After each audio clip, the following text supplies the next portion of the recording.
glassware because once more, it feels fancy. This is going to be a theme. I like to feel fancy.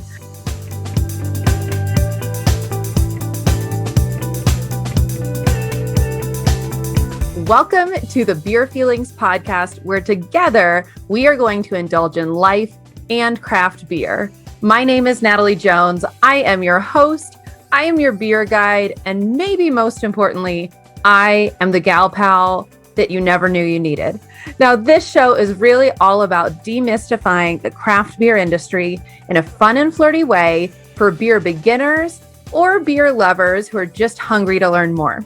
Now, this episode is going to be all about how beer is served. We're going to start out by talking just a little bit about different features in craft beer glassware, and then we are going to talk about the right way to pour a beer so you can start having that ultimate craft beer experience, whether you are out at the brewery or at home. So let's get started. On this episode, I knew I wanted to do an episode about glasses. I just personally really like collecting different beer glasses. I like how they look in my hand. I like how they look in my cabinet. And so I kind of went back and forth. I've written some blog articles about beer glassware. I've interviewed a few brewers to get some stories about why the shapes are that way. In this episode in particular, I want to make this information as accessible as possible. And so what that means is breaking down glasses into the individual features. So that's exactly what we're going to do. Today, I'm going to run through a list of probably seven to 10 features. We'll see. I'm drinking a beer right now, so we'll see how far we get through my list of features. And then once we kind of dive in and dissect the glasses, you can choose what features sound exciting to try out, and you can pick 2 or 3 of them and find a glass that incorporate both of those or all 3 of those features and kind of play around. But it puts the control back in your hand, which is exactly what I want to do. So let's get this show on the road. First thing I want to talk about, the first feature, I think it's the most bougie feature. That's probably not the right phrase, but when I notice this feature on a beer glass, I'm like, oh, these people know the difference between craft beer and the other nonsense. And that, in fact, is a tapered lip. So you can't see what I'm doing with my hands, but it's where the glass comes in and it's more narrow at the top. And sometimes it has a little flare, and sometimes it comes in and it just goes straight up. But the whole point of a tapered lip is for foam retention. Foam is a good thing in moderation, but I want you, when I say foam, to think magnifying glass, because that's exactly what it does. It lets all the aromas from the beer have kind of like a little meadow to play in so that you can observe them. So that's why that tapered lip is important. If it keeps the foam around longer, it lets you smell all those happy smells for longer, and you get to know the beer even better. Cool. Off to a great start. I'm a big fan of that feature. The next feature is going to be a bowl shape or kind of a bulb. So these glasses tend to look a little bit more feminine, in my opinion. I always joke and say that they have curves like a lady. Some of them can look kind of like wine glasses, but what that bowl is going to do, think about it like a dance floor. So the more room the beer has to move around, it's going to get bigger and more lively, and the flavors are going to get a chance to develop. So a lot of times you see big, bold beers served in big, bold bulbs. Say that 3 times fast. Oh my gosh. Big, bold bulbs. So bowls, bold flavors. It's just a big dance floor. It's letting the beer move around a little bit more so that the flavors can develop. So I'm just going to give an example. If we were to combine a bowl shape with the tapered lip just in one glass, what that would do is it would let the flavors develop, and then it would give you a magnifying glass to really observe it. So those two, that combination is going to be really great for complicated beers, like angsty beers or moody beers that it takes a while to get to know them. So that's where I would combine those 2 features. So hopefully you guys are getting where we're going with this. So our third feature is going to be a stem. I personally like stemmed glassware because once more, it feels fancy. This is going to be a theme. I like to feel fancy. So a stem lets you have temperature control. I grew up thinking that beer was best served ice cold, but actually, if that is the best temperature for the beer, it means they're hiding something. A lot of beers will tend to open up much like a wine will as it goes from super chilly in the direction of room temperature. I'm never going to recommend a room temperature beer, or I'm never going to recommend it while I'm sober, but just kind of that in between space to play around with. So what a stem allows you to do is it gives you control. So if you want the beer to open up a little bit more, you can cup the glass and bring a little more heat into the mix. Or if you're pretty pleased with the temperature, you can just hang on to that stem and ride that temperature out until you finish your pint. The next feature that I want to talk about is going to be handles and thick sides. Think like a mug. I wanted to use like a feature instead of a specific glass, but a mug is what I'm talking about, or a stein, they're also called. That's what I'm drinking out of today. This does very little for the beer itself. It can be argued that the thicker sides do keep the beer cooler because you don't have to manhandle it. Same with the handle, but really the purpose behind kind of this more industrial glass is straight up utility, because people drinking out of these glasses are there to party. They are there to cheers. So imagine clinking glasses. And if you did that with like a beautiful stemmed, like really thin walled glass, you would have glass shards everywhere. So when we're looking at thick glasses, handles, think of like your city's Oktoberfest, right? You probably have some really sturdy glasses. So that feature is there so that you can be a little drunky and clink your glass with your friends and have a great time. Before we get into the next set of features, I want to have a moment of transparency. The more you guys will get to know me through this podcast, you know, I am an open book. I will talk about literally anything. And so I'll show you a little bit behind the scenes on this podcast. So what I like to do before every episode is kind of write down some notes so that my Natalie stories aren't quite as rambly. We have a point. I make sure we touch upon the things that some of you have asked me to touch upon, or just that this doesn't turn into a 30-minute episode. It stays closer to 10 to 15 minutes. And the next few notes that I have just seem really inappropriate. All I've written down is bulges out, happy hands, tall and skinny. Yep, that's it. And if these were out of context, that could be a little inappropriate. I apologize to my family that is listening to this episode.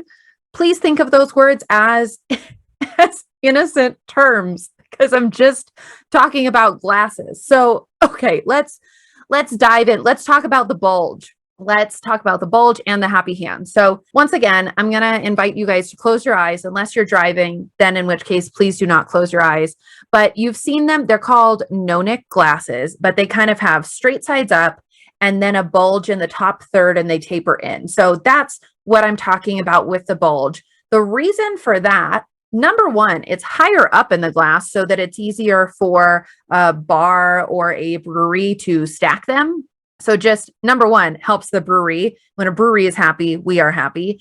And number two, because it's on the top third, it gives the top of your hand something to rest against. So it is a really fantastic glass if maybe you're on your third or fourth beer, because it's a little more stable and a little less slippery, just kind of slipping through your fingers. So see, that wasn't inappropriate at all. Wonderful.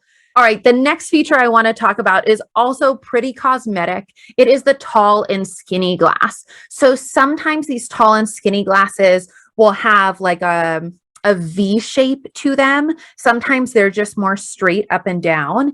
And its whole job is to honor the beer. This means that the brewers have made it especially clear or really pretty color. There's some fun bubble action to watch. So it's pretty much, think about a tall, skinny glass like a picture frame, because you really want to frame everything that's gorgeous from the can or from the tap, or maybe from the bottle. You want to see it on display. So that's what we're looking for, a tall and skinny glass. And my final feature for the day is just going to be a straight up big glass. When you look at like stock photos of beer, you see the big glass. It has kind of like a bulb at the top and then it goes down.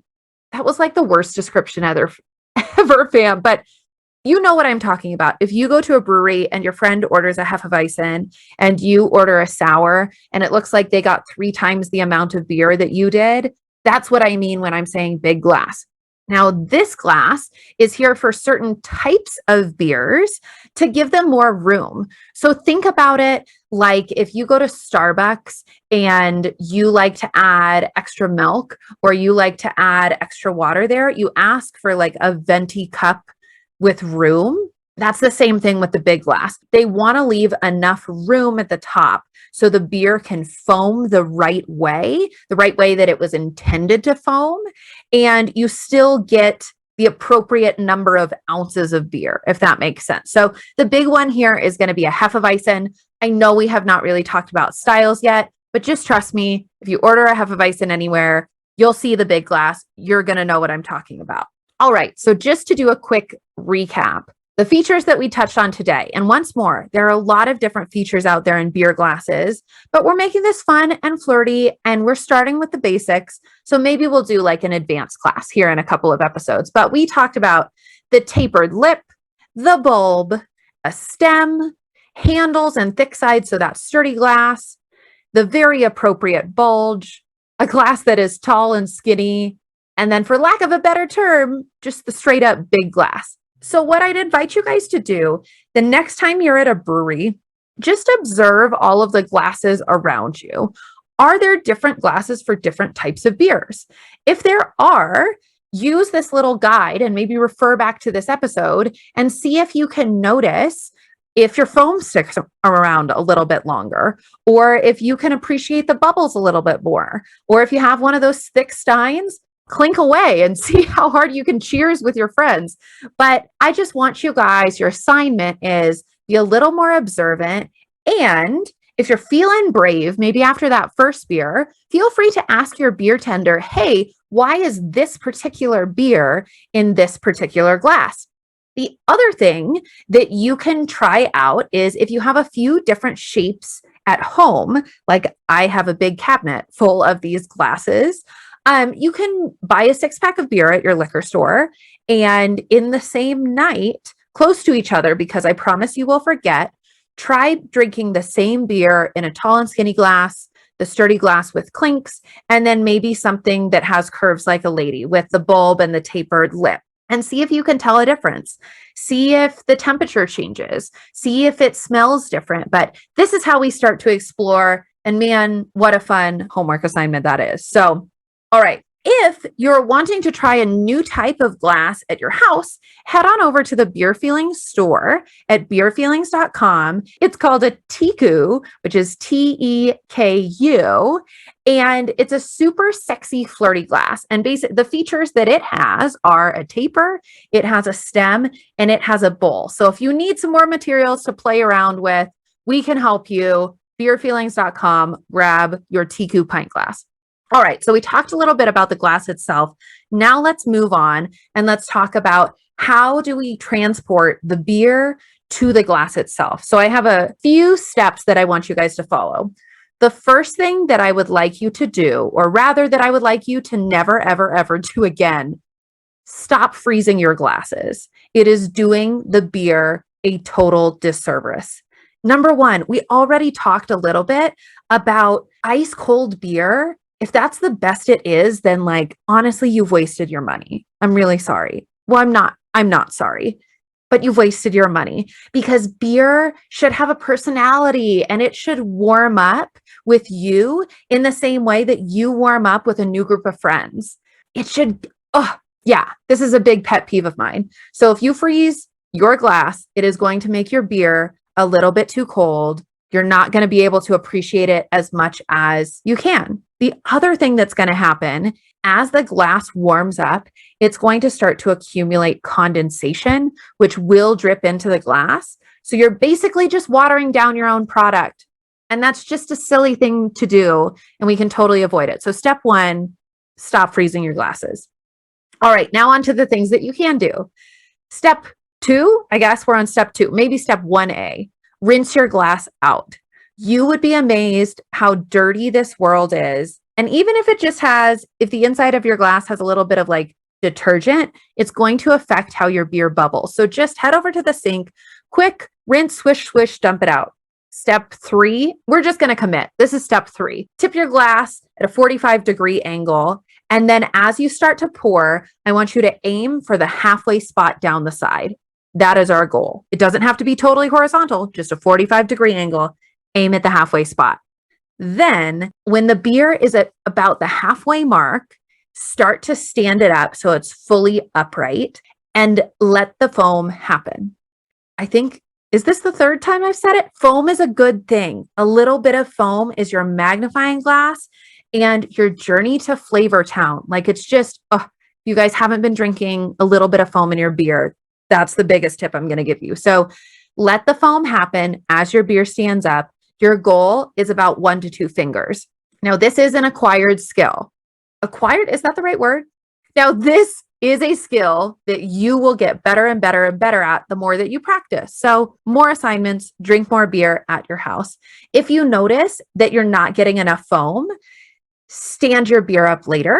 If you're getting way too much foam, nope, I said that backwards. You guys get what I'm saying. Adjust when you stand up the beer to get 1 to 2 fingers of foam. So let's wrap this thing up, right? Today, we talked about different glass features. I want you guys to play around and mix and match. I want you to try the same beer in different kinds of glasses to see what you can see.